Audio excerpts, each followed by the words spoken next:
A very warm welcome and a very good evening to all our viewers here at the Buddhist Mahaviharas Facebook page. We are going live this evening. Sorry for the delay because we had a small technical issue with the internet in Sri Lanka, where our speaker is based. We've got that sorted out, so when we can now commence with this evening's Dhamma sharing. Now, this evening's Dhamma sharing is entitled A Buddhist Perspective on How to Embrace Life. Now, this topic was actually given by this Bhante, and the reason why he had selected this title was because many of us really don't know how to live our lives. We just live our lives in a normal, mundane way of living. So Bhante wanted to teach us what the Buddha taught us and how to live our life fruitfully and virtuously so that and how we can look at life in a more spiritual rather than a mundane level. And if we develop a realistic view, there won't be any issues in our lives. So before we proceed with this evening's Dhamma sharing, let me first bring on the speaker this evening. He is uh, Bhante Dambulle Sudewa Thera.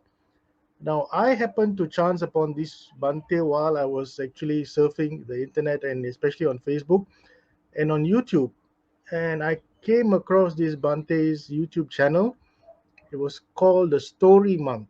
And I found this channel was really very interesting because Bhante Sudeva teaches Buddhism or the Buddha's teachings by using stories. And his videos are actually very short, they're only about 10 to 20 minutes at the most.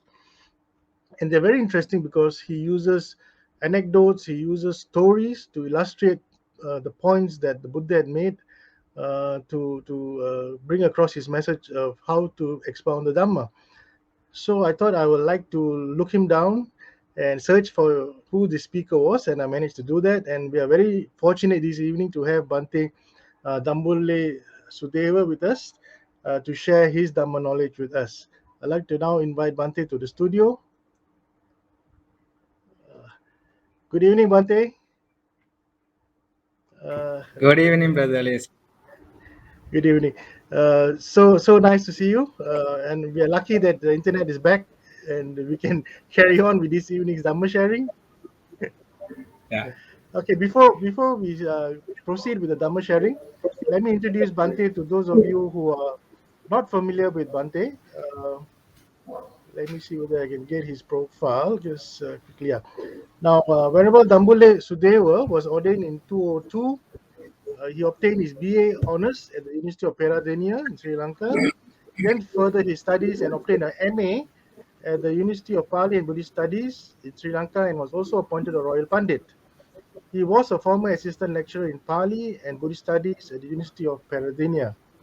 Now, Bhante is looking forward to proceeding with his studies in Hong Kong, but because of the COVID situation here in Sri Lanka and also in Hong Kong, I think there are travel restrictions. So Bhante has postponed his travel to Hong Kong for furthering his studies. But in the meantime, he will give Dhamma talks to us here at the Buddhist Mahavihara's Dhammadana channel. So without much ado, Bhante, I would like to invite you to please start this evening's Dhamma sharing.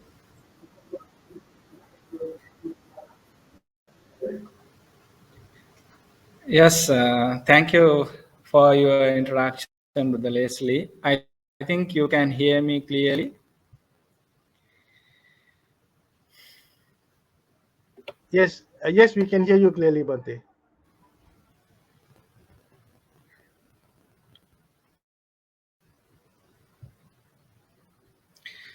Okay, friends in Dhamma, let's recite the salutation to the Buddha together in order to start our program. Namo tassa bhagavato arahato samma sambuddhassa. Namo tassa bhagavato arahato samma sambuddhassa. Namo tassa bhagavato arahato samma sambuddhassa.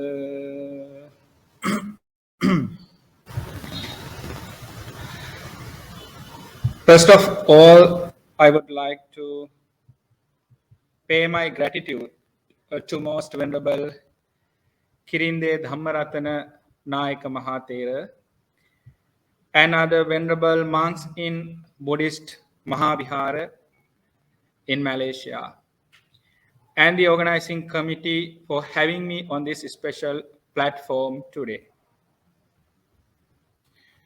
Before starting a sermon, normally what I do is I help people to come to the present moment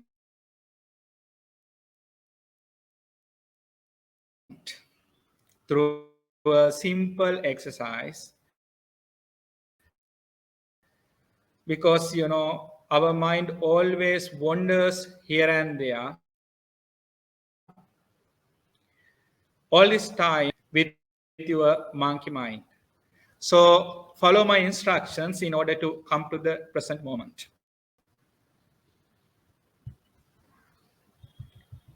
Keep your back straight as much as you can.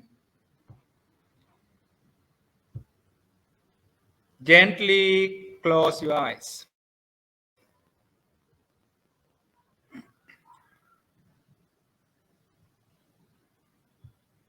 Now, take a deep, long breath and release it slowly. For the second time, take a deep, long breath and release it slowly. For the third time, take a deep, long breath and release it slowly. Relax your whole body. Relax your whole body from top of your head to the tips of your toes.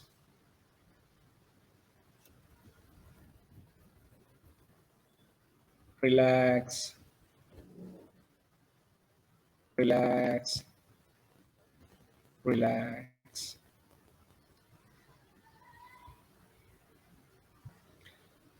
Just pay your attention to the sounds you hear now around you. Just be mindful on them.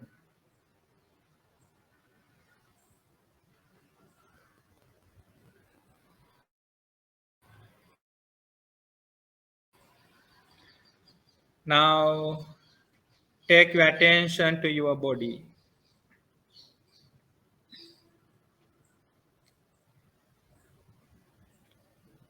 Observe the posture now you are having here. Observe from your head to toes.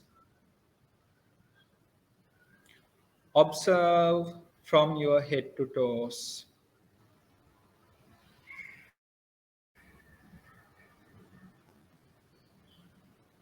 Observe from your head to toes.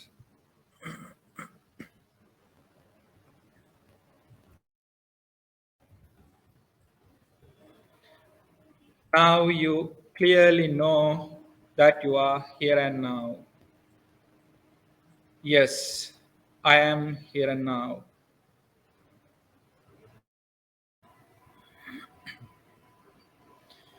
I am here and now.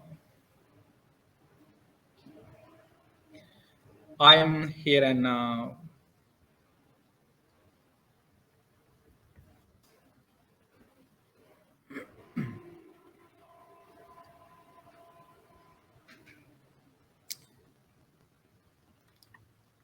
Now please open your eyes.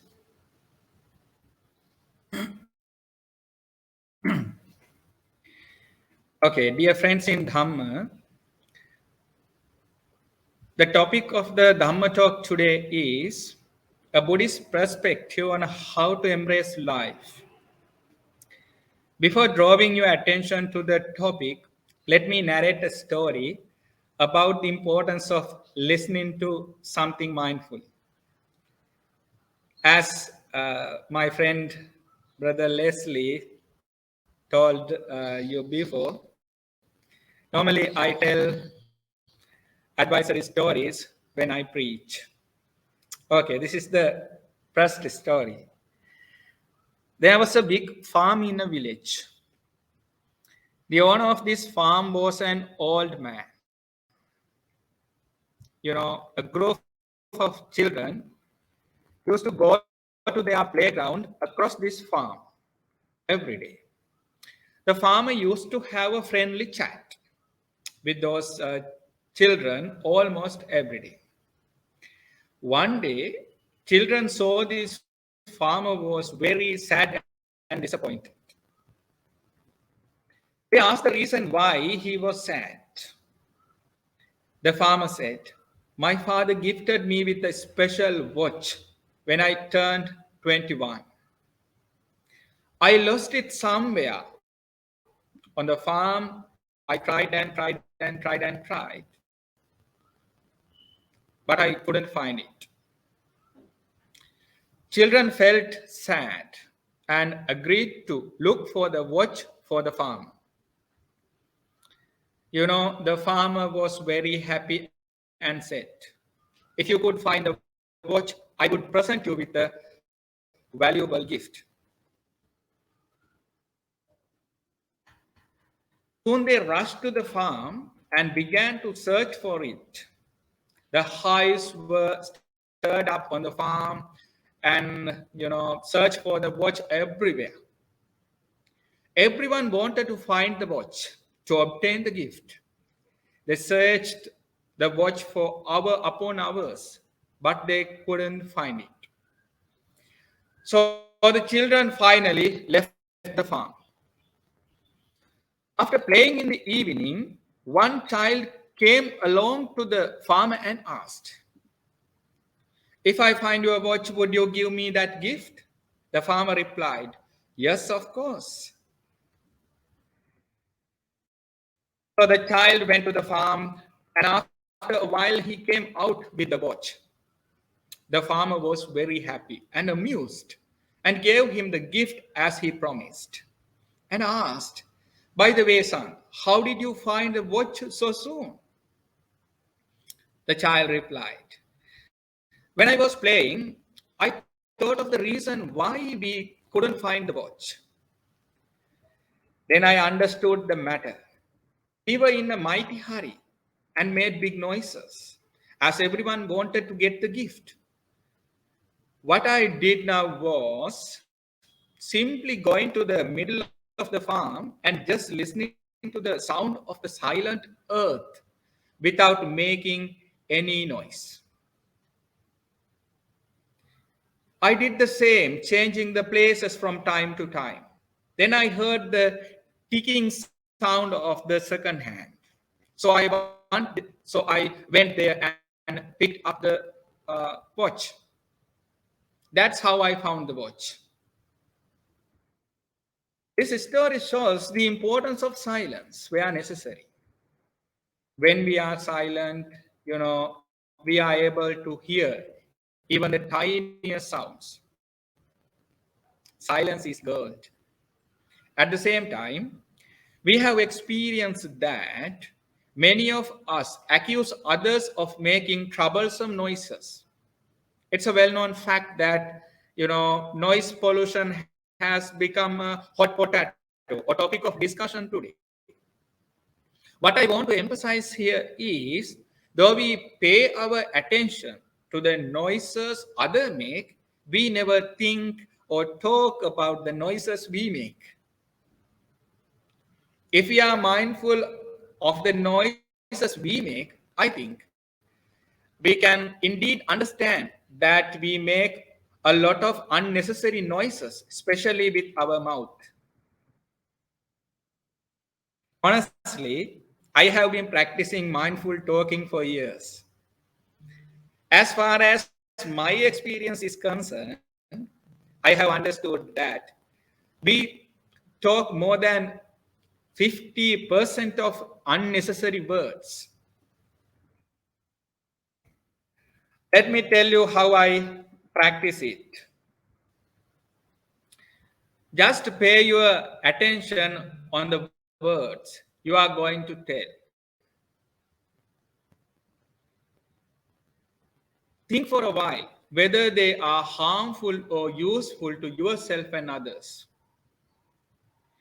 Think if they are false or true. Think of the importance of the words you are going to tell. Then you can decide whether those words should be spoken or not. In simpler terms, be mindful on your words when you talk. As you know, the Buddha made the right speech one of the pillars of his Noble Eightfold Path. Okay, that's another story. I just wanted to emphasize the importance of silence when we listen to someone or something. Okay, please be silent and mindful so that you will be able to understand what I say here.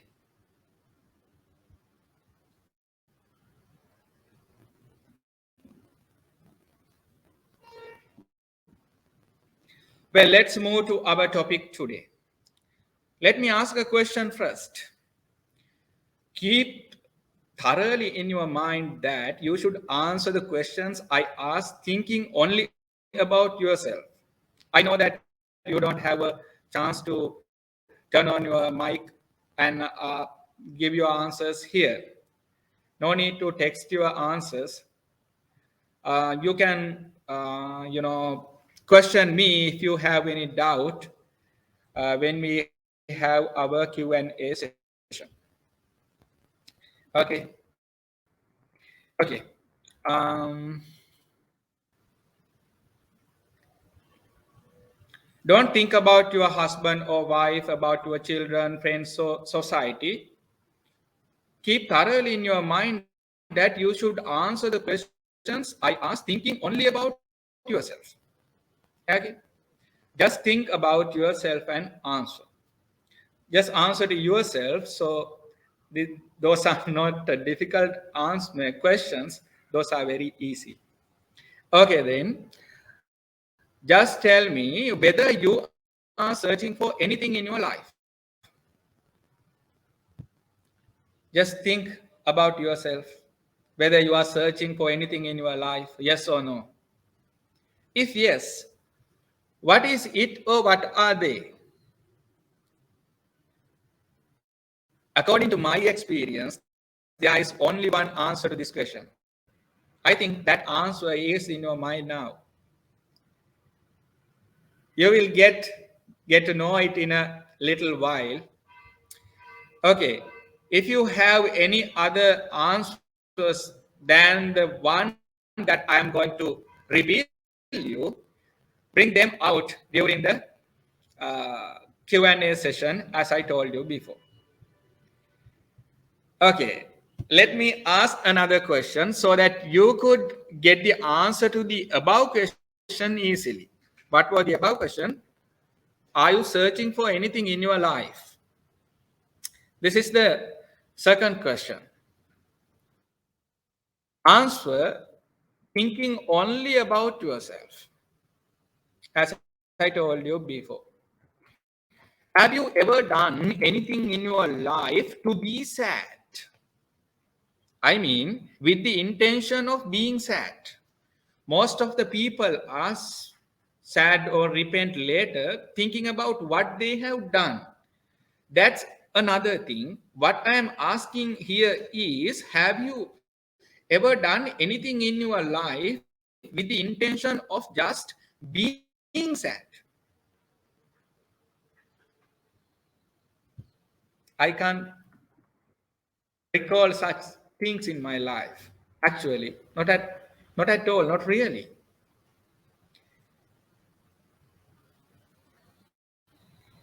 It means we have done everything in our life to be happy. You can question this later if you have any doubt. Okay, let's continue. Let me narrate another quick story. You know, I always tell stories, especially when I sermonize. Therefore, I'm known as the story monk, as Brother Leslie told you before. I have understood that messages can be conveyed easily and fruitfully through stories. Therefore, I narrate advisory stories on my YouTube channel, The Story Monk. You may have a look there later. Okay. I'll tell you a small story. One day, a teacher asked her students, what do you expect in life once you complete or finish your studies? What do you hope to gain in your life? One boy raised his hand and answered, I wanna buy a Ferrari or a Lamborghini one day because I enjoy driving vehicles. Then I will be able to drive anywhere I like. One girl said, I love traveling, so I hope to travel around the world one day. It would make me so happy. Another one answered, I want to be a doctor. I love treating patients. Teacher was very happy. She appreciated them. She encouraged them. Finally, another boy answered, I want to be one of the happiest persons in this world. The teacher seemed confused. Oh no, baby, you haven't understood the question well, the teacher said. The boy responded, no, teacher, you haven't understood the life well.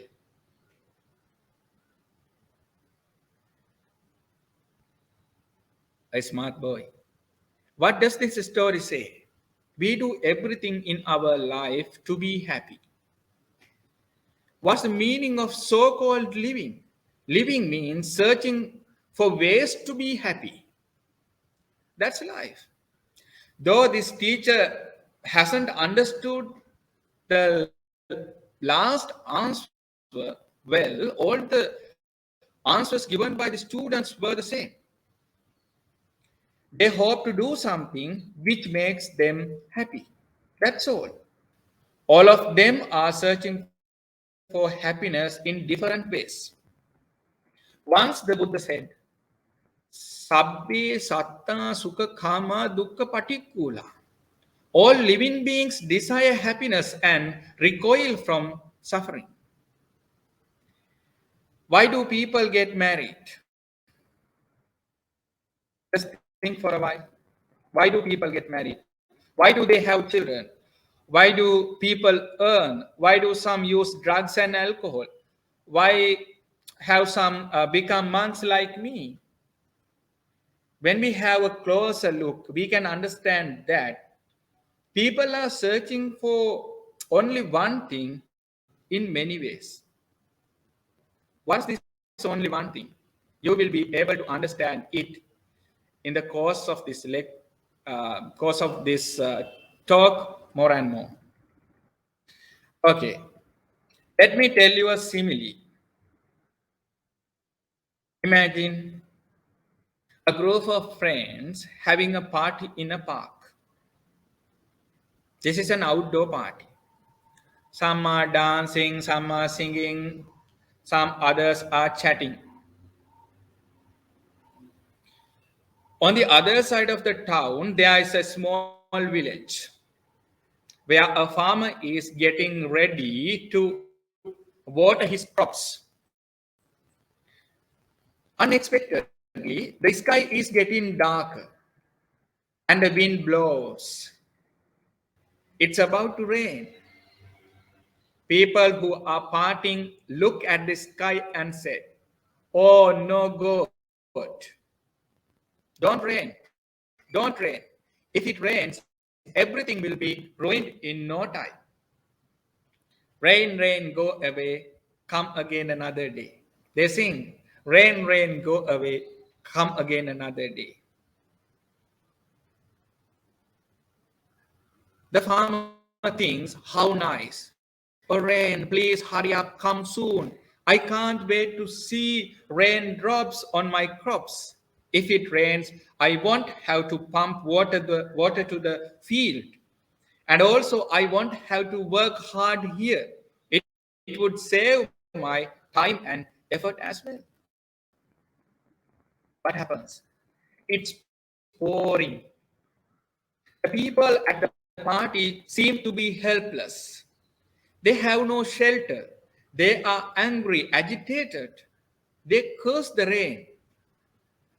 The party dissolves in the rain. They are so sad. On the other hand, the farmer feels very happy as it rains. Party people are sad, the farmer is happy.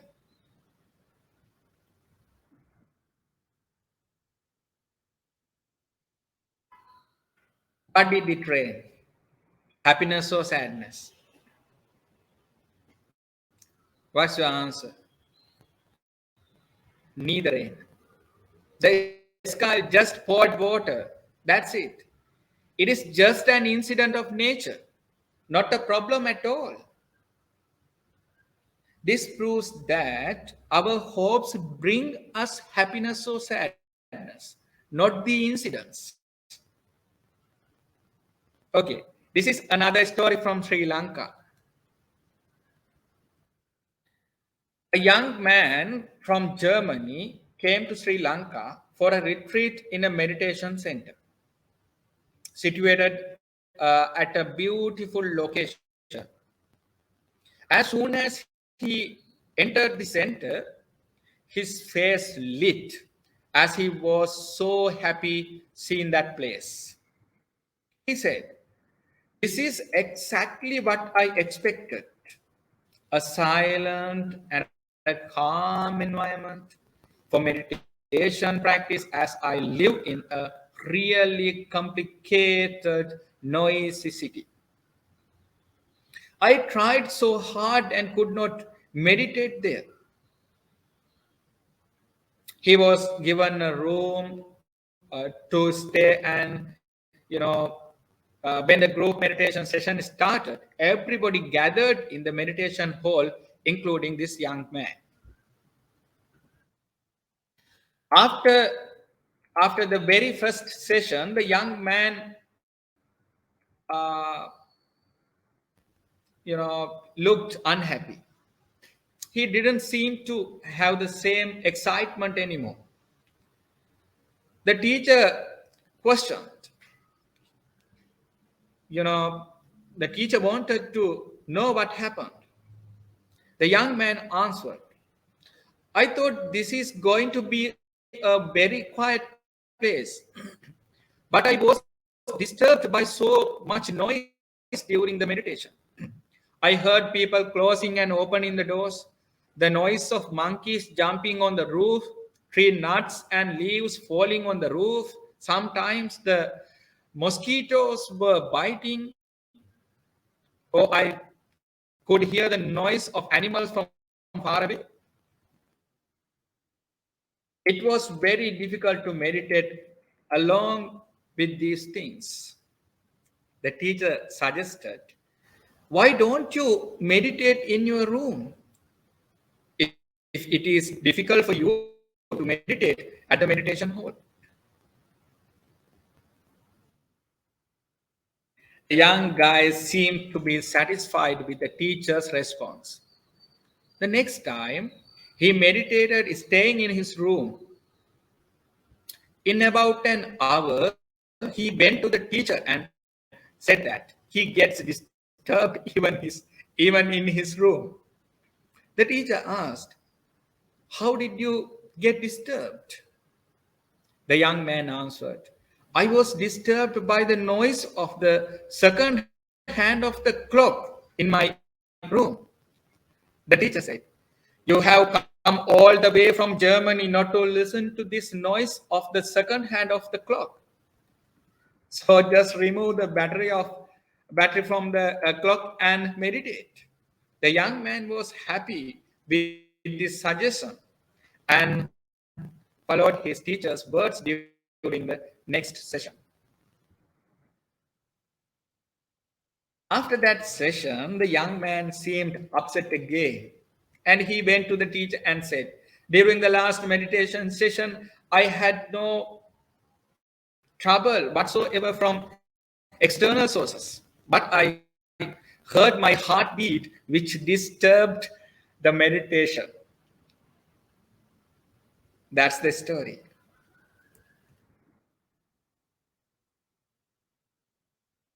Never ever expect that you will have a place with no disturbances or trouble in this world.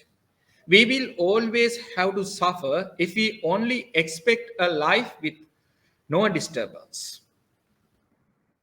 At the same time, there were plenty of reasons for him to be happy, though he didn't realize them.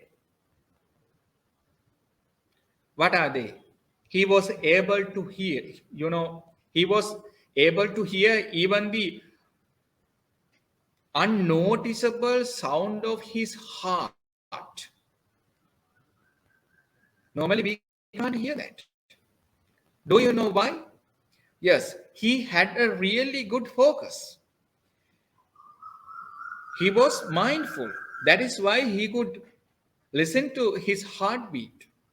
Unfortunately, he couldn't see this positive side. Every dark cloud has a silver lining. We have to train our mind to see that. Okay, let me draw your attention to something else. Our breath. You know, breath is one of the most important things in our life, isn't it?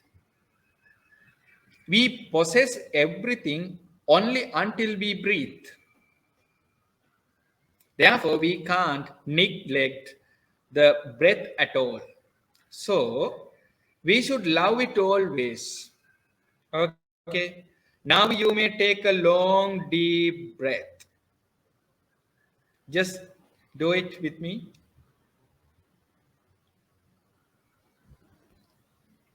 Now you may take a long, deep breath.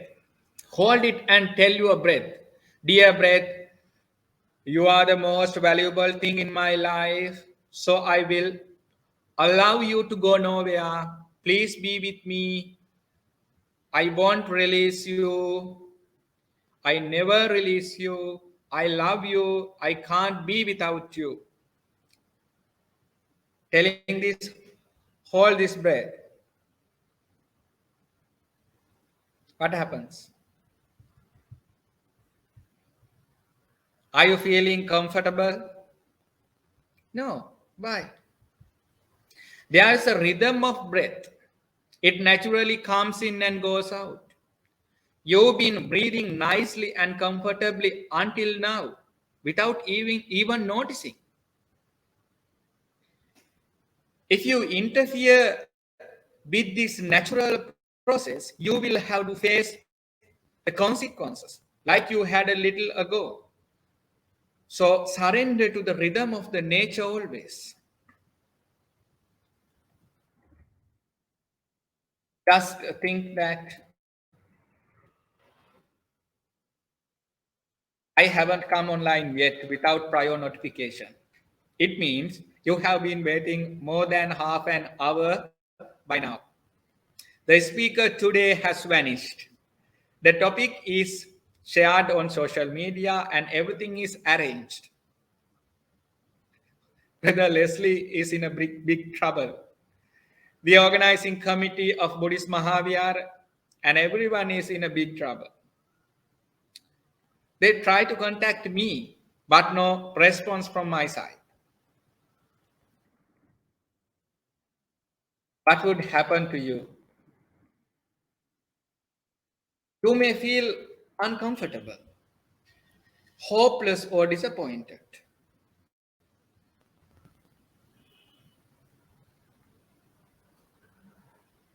Why?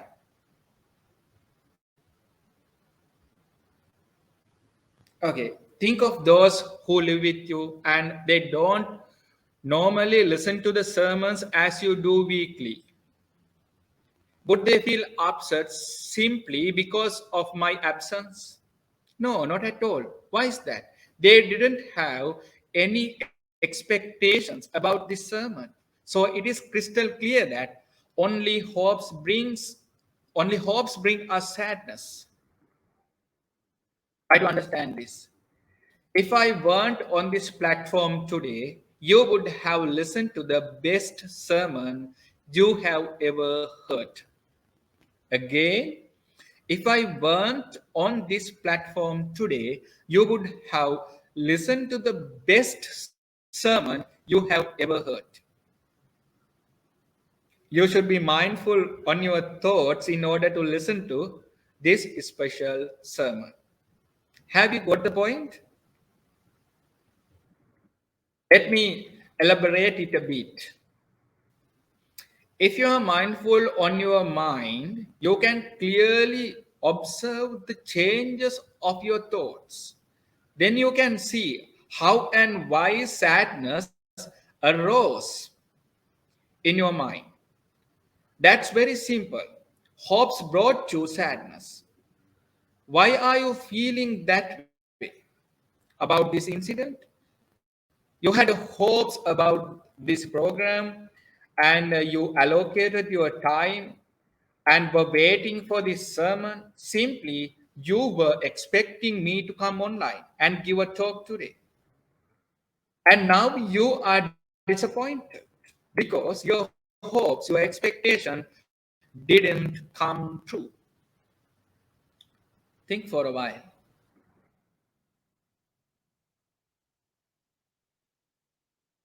Well, now I'm going to tell you another story that happened in India. I heard this from an Indian yogi. One day, a man met an old friend on his way back from home, sorry, uh, on his way back from work.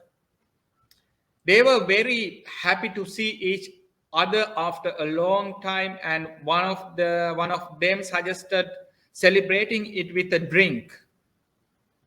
The other friend was hesitating since he has promised his wife that he won't drink anymore. However, he agreed to join his friend for a little drink. Finally, they ended up drinking a lot with a long conversations, not realizing the time passed by.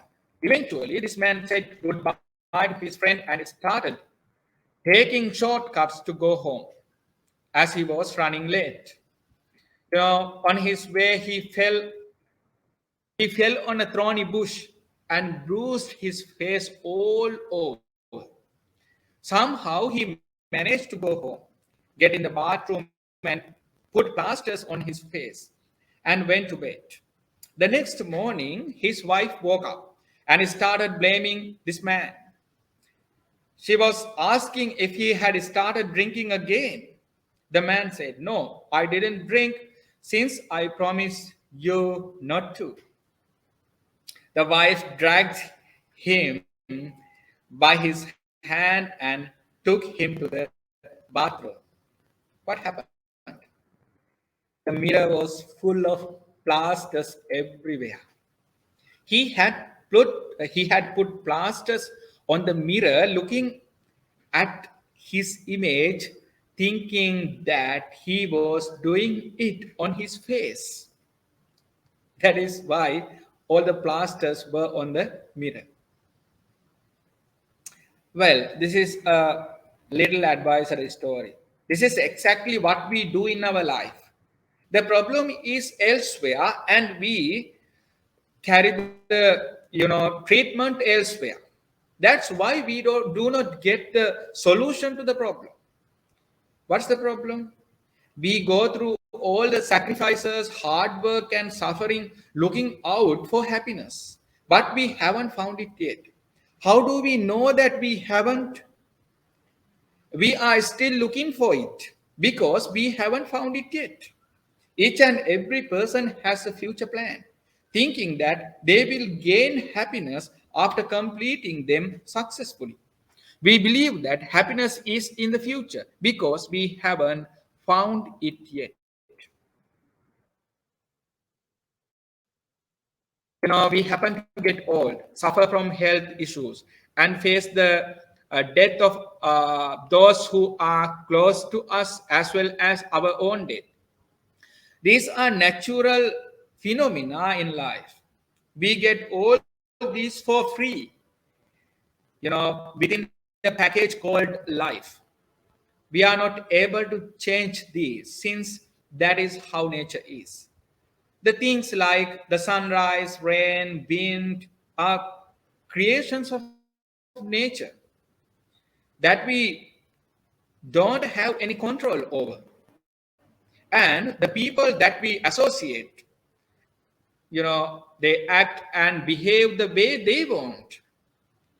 Although we expect that they would behave the way we want, it doesn't happen. Accordingly, if we expect things to happen in line with our expectations in a world that changes from moment to moment, it's a huge weakness within us. Happiness can be sought in two ways, according to the Buddha.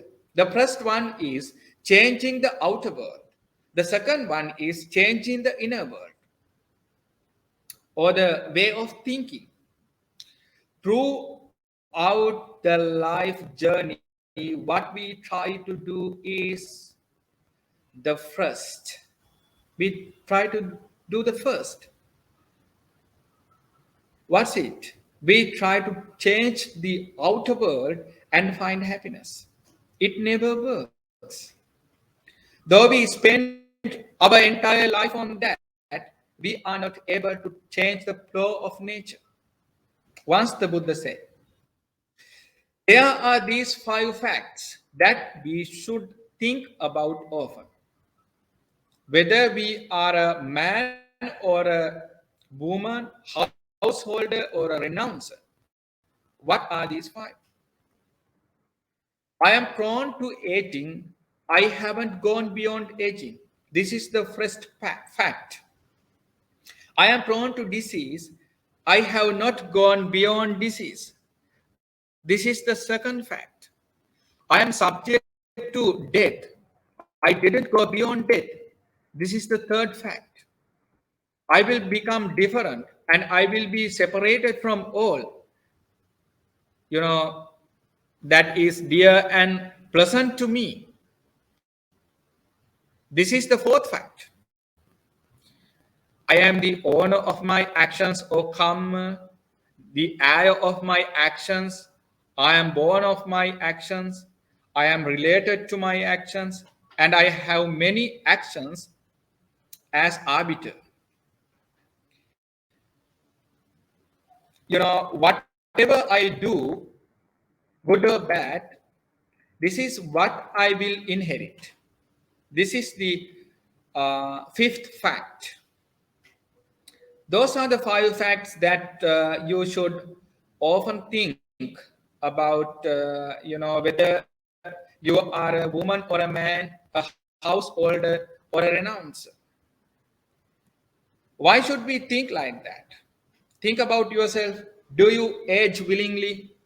Do you get sick willingly? Does anyone need a heart attack? Who needs a cancer? Who welcome the skin wrinkling? No one needs them, but they come to us. That's the nature. Though we like it or not, we have to face those. That's the nature. Everything is changeable. They are not under our control. Then we can concentrate on reality. As a result of it, we can train our minds to accept such situations.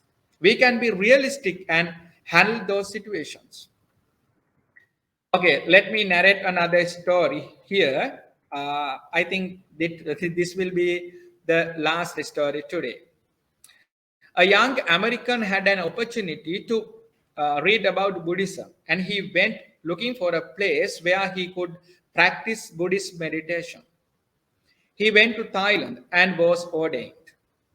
He was ready to go back to America after practicing meditation for 5 years. he was in a forest monastery. During this whole time, 5 years, no one from his family knew anything about this young monk since he was in a deep, deep forest. Okay, now he was returning to his motherland after 5 years from Thailand to the USA. While the monk was on his way close to his home, he slipped and fell in a drainage. He broke his leg. He was hospitalized and a message was sent to his family. So the monk, the monk was treated and in great pain in his hospital bed. The monk's mother heard the news and came to the hospital to see her son. She saw the monk in terrible pain and discomfort. But his mother was jumping, clapping, and so happy seeing the son. The monk was surprised. He asked, I have broken my leg. I am in great pain and discomfort. You are my mother. How can you be so happy seeing me like this? After 5 years. The mother responded, yes, you are my son, and I am your mother. True. It is after 5 years that you come to see us. Now that you have a broken leg, you can't leave us very soon.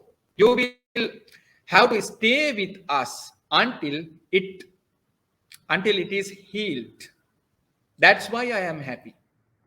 See, this mother realized that there is no point in crying or being upset of what happened, since it is not going to heal her son.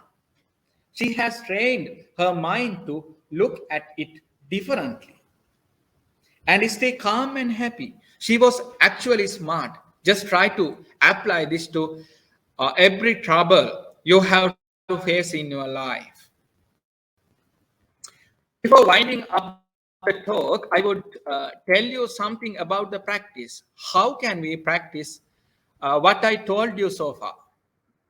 It is very, very simple and very, very complex. It's very simple and very complex. Because we have to do something little. We have to do something little, therefore, it is simple. So, why is it complex? We haven't trained our minds to accept the reality. As far as I have understood in my practice, the most difficult thing in this world is changing the way of our thinking. Our thinking pattern has become us. We have installed the thinking pattern of sadness. Therefore, we have to struggle a lot to change the way of thinking. That's why this is complex. I have experienced that if we practice this thoroughly, by the passing of time, we are able to witness the dwindle of suffering. Observe your mind and see how the mind changes when your hopes become true and when they do not. Then you will realize that only your hopes bring you happiness or sadness. That's all for today. If you have any questions related to the today's talk, please feel free to ask. Thank you.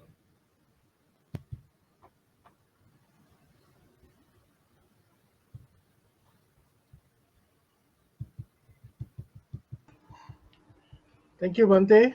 I think that was one of the most interesting talks I've listened to, and I think our audience is also quite enthralled by what you had to say and all the stories that you had to share with us. But I sadly see there were No questions. I'm very surprised that there are no questions this evening. But let me just throw to the screen some comments that we have from one of our listeners. And I see another one here.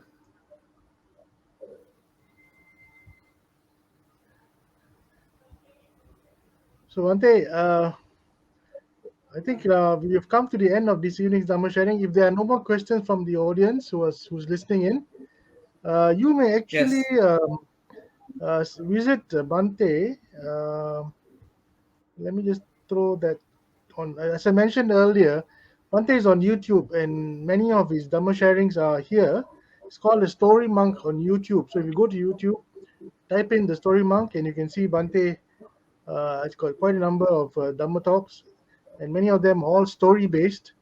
And I think you'll find it very entertaining and very enlightening as well at the same time. Since that, let me see whether there's another question from the audience, Bhante. Yeah, no questions, but more appreciations. Good one, Mr. Ugi. What else do we have? Oh, okay. Here is one question, Bhante. Can you see the question, Bhante? How can we tame our monkey mind? Yes. The Buddha always advise us to train our mind, especially practicing mindfulness. I think you have heard about the Satipatthana Sutta. In that sutta, the Buddha especially advised us, uh, the Buddha paved the way, us to be mindful. So, we can start with it, our body. We can experience our breathing, and we can be mindful when we do our things like walking, doing something like cooking. So we can apply that mindfulness to our mind later on. We find it difficult to do it directly because as you have understood, our mind is just like a monk. That's why it is called monkey mind. So it runs here and there. So we have to start with kaya anupassana. uh, you just try to be mindful with your bodily sensations.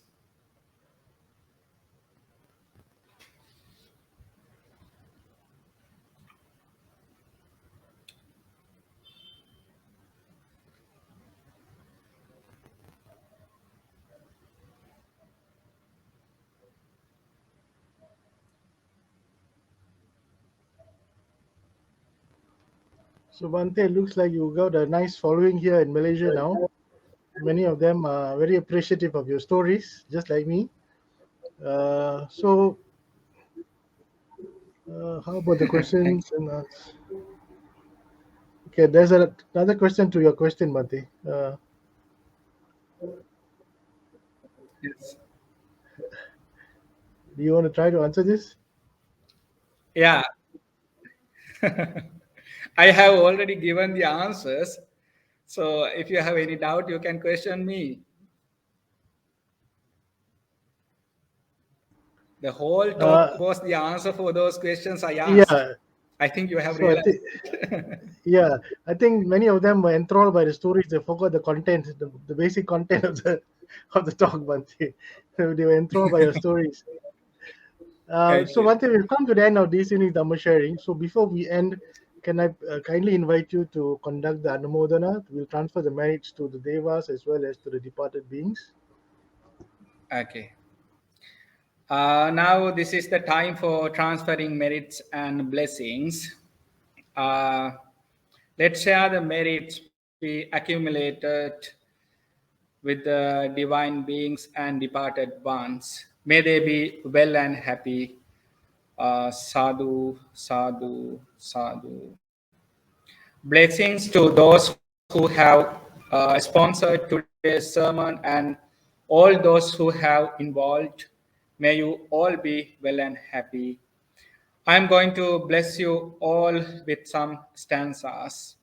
Sabbitiyo vivajjantu sabbarogo vinasatu mate bhavatvantarayo sukhi didhayuko bhava bhavatu sabba mangalan rakhantu sabba devata sabba buddhanubhavena sada sotti bhavantu te Bhavatu sabba mangalan rakhantu sabba devata sabba dhammanubhavena sada sotti bhavantu te Bhavatu sabba mangalan rakhantu sabba devata sabba sanghanubhavena sada sotti bhavantu te Nakhatta yakka bhutanang papaggaha nivarana haritassanubhavena hantu te sangupadhave sadhu sadhu sadhu. Thanks for inviting and being with me. Stay safe, stay sane. May the Triple Gem bless you. Thank you. Thank you, Bante. On behalf of the monks, and especially the Chief Monk of the Buddhist Mahavihara, and also to the sponsors of this evening Dhamma sharing, and also to our listeners who have joined us this evening from far and wide. Let me take this opportunity to thank Bante for being with us this evening. And I would like to invite Bante to come back and share another Dhamma sharing with us when time permits. I think you have a lot of followers now here in Malaysia. Not just Malaysia, because our broadcast is throughout the world. We have followers from all over the world actually, not just in Malaysia. So Bante, will you kindly accept our invitation and when we invite you again for the next Dhamma sharing? And just to inform all our listeners as well, we have actually been broadcasting for the last 16 months since the pandemic broke from April last year, April 2020, and we have not taken a break. Every Friday and Sunday, we have been broadcasting here from Buddhist Mahavihara's Facebook page. So we just think it's time for us to take a break ourselves.